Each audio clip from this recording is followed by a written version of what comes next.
पीछे से ग्रैनी और सामने से जैसन। बबली पूरी तरह फंस चुकी है, हमें जल्दी यहाँ से निकालो। और ग्रैनी और जैसन को एक एक करके स्मैक लगा देते हैं।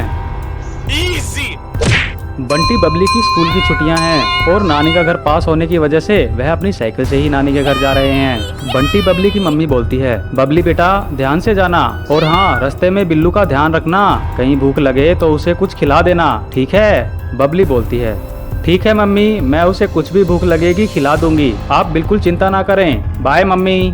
बिल्लू पहली बार नानी के घर जाने की खुशी में कूदते हुए कहता है, बंटी भैया क्या नानी के घर भी मुझे मेरी तरह बिल्लू मिलेगा, मुझे उसके साथ खेलना है। बंटी कहता है, हाँ हाँ क्यों नहीं, नानी ने बहुत सारी बिल्लियाँ पाल रखी हैं, तुम जी भर कर उनके साथ खेलना और खूब मजे करना। वह अपनी बातों में मस्त थे। चलते चलते रास्ते में एक सुनसान चाय की दुकान आती है, चारों तरफ सन्नाटा है। बिल्लू पेट पकड़ते हुए कहता है, बबली बहन मुझे बहुत जोर से भूख लगी है, प्लीज मुझे कुछ खाने का दिला दो ना। बबली बोलती है, क्यों नहीं बिल्लू, मैं अभी ला कर देती हूँ। बंटी भैया आप और बिल्लू यहीं साइकिल के पास रुको, मैं अंदर देख कर आती हूँ।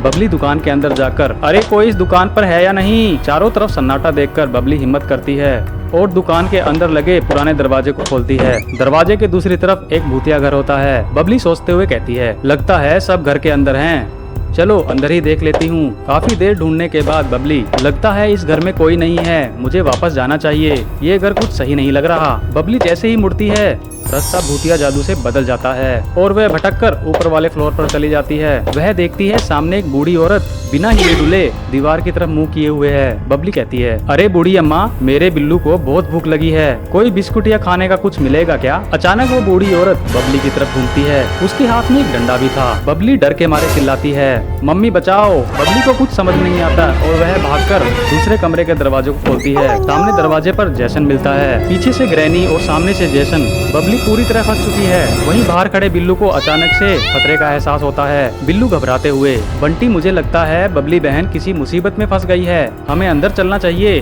फिर वह दोनों चाय की दुकान में चले जाते हैं। बंटी और बिल्लू काफी देर ढूंढने के बाद अंदर खुला दरवाजा देखकर सीधा ऊपर भागते हैं और देखते हैं कि बबली दोनों भूतों के चंगुल में फंसी हुई है। बिल्लू को गुस्सा आ जाता है। बिल्लू हवा में सुपर कैट की तरह उछलते हुए सीधा जैसन के चेहरे पर अपने तीखे पंजों से वार करता है। जैसन चेहरा पकड़ते हुए सीधा पीछे हट जाता है। अरे मेरी आंखें और मेरी नाक। बंटी बोलता है, बबली जल्दी यहाँ से भागो, नीचे का रास्ता ग्रैनी ने बंद कर दिया है, ऊपर फ्लोर पर चलो। तीनों हांफते हुए सबसे ऊपर वाले फ्लोर पर पहुँच जाते हैं, पर आगे वहाँ कोई रास्ता नहीं था। पीछे से ग्रैनी डंडा पकड़ते हुए और जैसन गुस्से में वहाँ पहुँच जाते हैं। ग्रैनी जोर से हंसती है।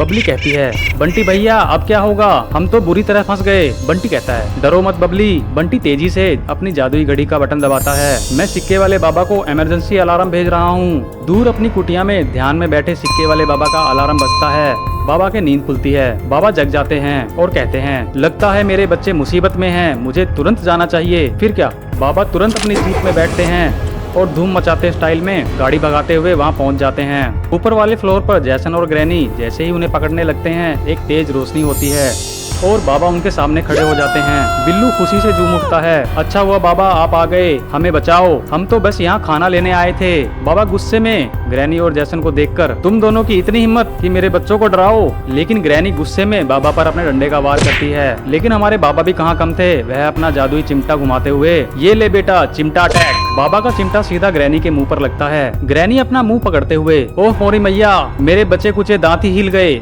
जैसन गुस्से में बाबा को पकड़ने के लिए आगे बढ़ता है, लेकिन बाबा वहीं मंत्र पढ़ते हुए जमीन पर केले का छिलका फेंक देते हैं। चल बेटा स्लिप हो जा। जैसन का पैर छिलके पर पड़ता है और वह स्लिप करके सीधा बाबा के पैरों में गिर जाता है। तभी बाबा अपना हाथ उसके सर पर रख देते हैं और कहते हैं, जीते रहो बेटा, दूधो नहाओ पूतो खोलो। बिल्लू सर पकड़ते हुए कहता है, अरे बाबा जी आप कहाँ जैसन को आशीर्वाद देने लगे, हमें जल्दी यहाँ से निकालो। बाबा हंसते हुए, अरे बिल्लू इतनी जल्दी भी क्या है, मैं थोड़ा अपना हाथ तो गर्म कर लूँ। बाबा अपना चिमटा साइड में रखते हैं और ग्रैनी और जैसन को एक एक करके स्मैक लगा देते हैं। दोनों हवा में घूमते हुए दूर जाकर एक दूसरे के ऊपर धड़ाम से गिर जाते हैं। दोनों की सिट्टी पिट्टी गुम हो जाती है और वह उठ नहीं पाते। ग्रैनी नीचे दब जाती है और रोते हुए कहती है, अरे मोटे कहीं के, अपने वजन से तो तूने मेरा कचुम्बर ही निकाल दिया। जैसन कराते हुए, मैं क्या करूं, बाबा ने फेंका ही इतनी जोर से था। बंटी बबली और बिल्लू यह भूतों की कॉमेडी देखकर जोर जोर से हंसने लगते हैं।